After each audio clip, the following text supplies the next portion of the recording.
In the annals of archaeological discovery, few moments resonate with the profound mystery and enduring fascination of November 4, 1922. On that fateful day, in the desolate grandeur of Egypt's Valley of the Kings, discovery was made that would forever alter our understanding of ancient civilizations. It was the culmination of years of relentless searching, a testament to unwavering dedication. The man at the heart of this monumental endeavor was Howard Carter, a British archaeologist whose career had been defined by a singular, unwavering quest. For 15 long years, he had toiled under the scorching Egyptian sun, driven by an almost obsessive belief that the tomb of the boy king, Tutankhamun, lay hidden somewhere beneath the desert sands. His persistence, often met with skepticism, was about to be spectacularly vindicated. The world watched, captivated, as news of the find began to trickle out. This was no ordinary excavation, it was the unveiling of a forgotten chapter of history, a direct portal to a civilization shrouded in myth. The sheer audacity of the discovery, an intact royal tomb, sent shockwaves across continents. What Carter and his team unearthed was nothing short of miraculous. For over 3 millennia, the tomb had remained undisturbed, a silent sentinel guarding its secrets. It was a time capsule, perfectly preserved, offering an unprecedented glimpse into the opulent world of ancient Egypt. Inside, a treasure trove of unimaginable wealth awaited. Thousands of artifacts, meticulously crafted and imbued with symbolic meaning, filled the chambers. Each object told a story, from the mundane tools of daily life to the sacred implements of the afterlife. Among these countless wonders, one artifact stood supreme, instantly becoming the enduring symbol of the discovery. The iconic golden burial mask of Tutankhamun, a masterpiece of ancient artistry, gazed out with an ethereal calm, its eyes seeming to hold the very essence of eternity. Its unveiling ignited a global phenomenon, a fervent Egyptomania that swept through Western society. Yet, as the world reveled in this historical triumph, a darker narrative began to emerge, whispered at first, then shouted from newspaper headlines. It was a tale born of fear and superstition, a chilling counterpoint to the scientific marvel of the discovery. This was the genesis of the curse of the Pharaohs. The legend gained traction with a series of unsettling events, the subsequent deaths of individuals closely associated with the tomb's opening. Sensationalist journalism, ever eager for a compelling story, seized upon these occurrences, weaving them into a narrative of supernatural retribution. They painted a vivid picture of a vengeful king, disturbed from his eternal slumber. This pharaoh, it was claimed, was exacting a terrible retribution upon those who dared to violate his sacred resting place. The idea tapped into ancient fears and the human fascination with the unknown, transforming a scientific endeavor into a Gothic horror story. The most prominent and widely reported casualty was Lord Carnarvon, the financial backer of Carter's expedition. Carnarvon's death, occurring just 5 months after the tomb's opening, provided the initial, potent fuel for the burgeoning curse narrative. He succumbed to blood poisoning, reportedly from an infected mosquito bite, but the timing was too convenient for a public hungry for mystery. The media immediately linked his demise to the pharaoh's wrath. The narrative quickly gained an unstoppable momentum, spreading like wildfire through newspapers and tabloids worldwide. Every subsequent illness or death, no matter how mundane its cause, was meticulously reported and sensationalized. The press became a powerful amplifier, transforming coincidence into cosmic justice. Newspapers breathlessly detailed the deaths of other individuals who had entered the tomb, or were even tangentially connected to the discovery. Names like George J. Gould, an American financier who visited the tomb and died shortly after, and Arthur Mace, a member of Carter's team who succumbed to pneumonia, became fodder for the macabre tale. These deaths, often attributed to unusual or unexplained circumstances, were presented as irrefutable evidence. They were seen as undeniable proof of the pharaoh's wrath, a supernatural force protecting the sanctity of the ancient dead. The story resonated deeply, tapping into humanity's primal fascination with the supernatural, the idea that ancient powers could still reach out from beyond the grave. It became a compelling and widely disseminated tale, a modern myth born from ancient secrets. However, a closer examination of the facts reveals a more nuanced and far less mystical reality.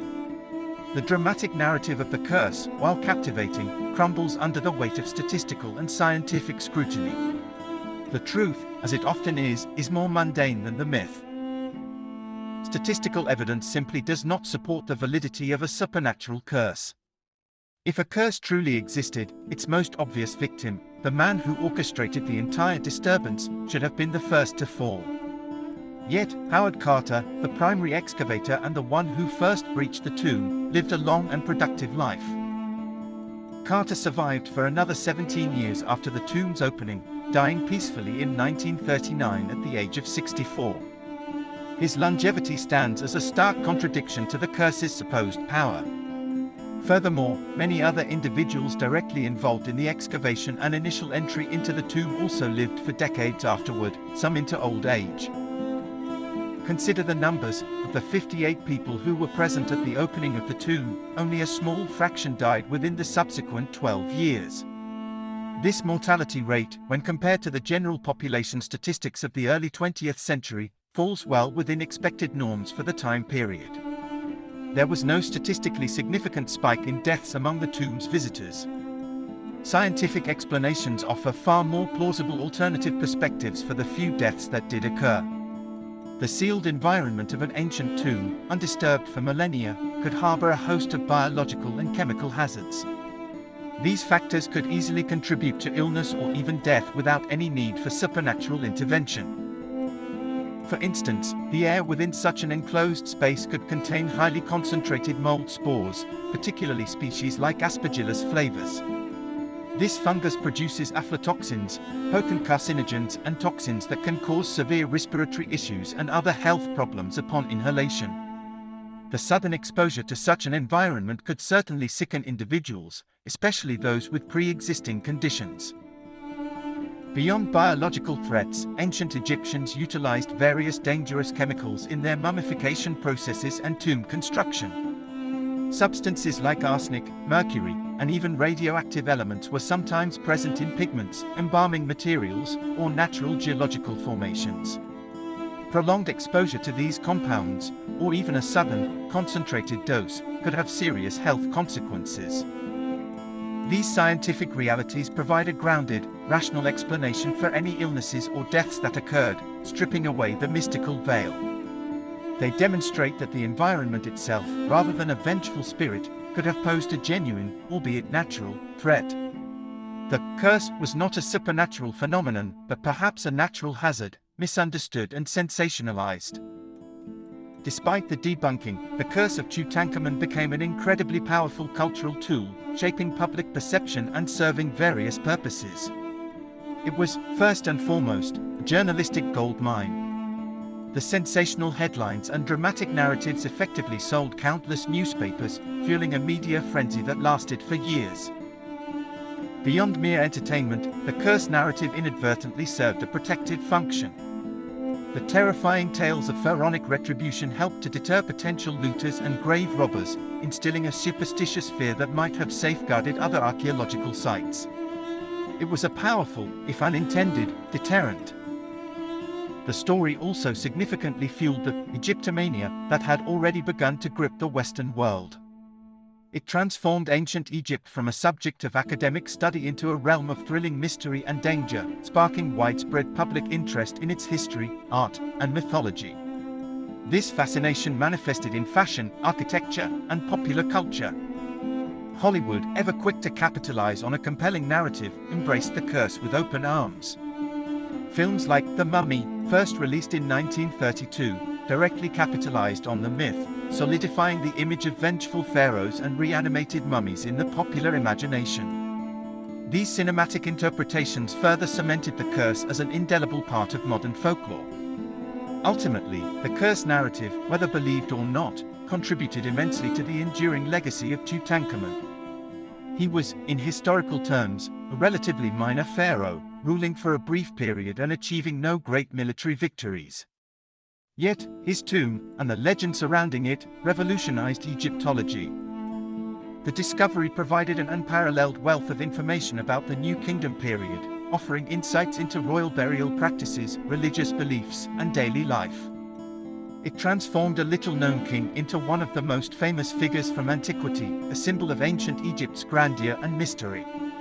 The story of Tutankhamun, intertwined with the chilling whispers of his curse, continues to captivate the world. It is a testament to the power of storytelling, the human desire for mystery, and the enduring allure of the unknown. Whether a deadly myth or an ancient warning, the curse of Tutankhamun remains a compelling chapter in the grand narrative of history, a tale that continues to intrigue, engage, and perhaps subtly remind us of the profound respect due to the silent sleepers of the past.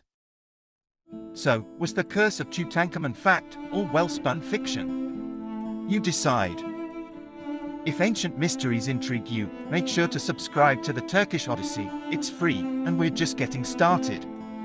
Thank you for watching. See you in the next adventure.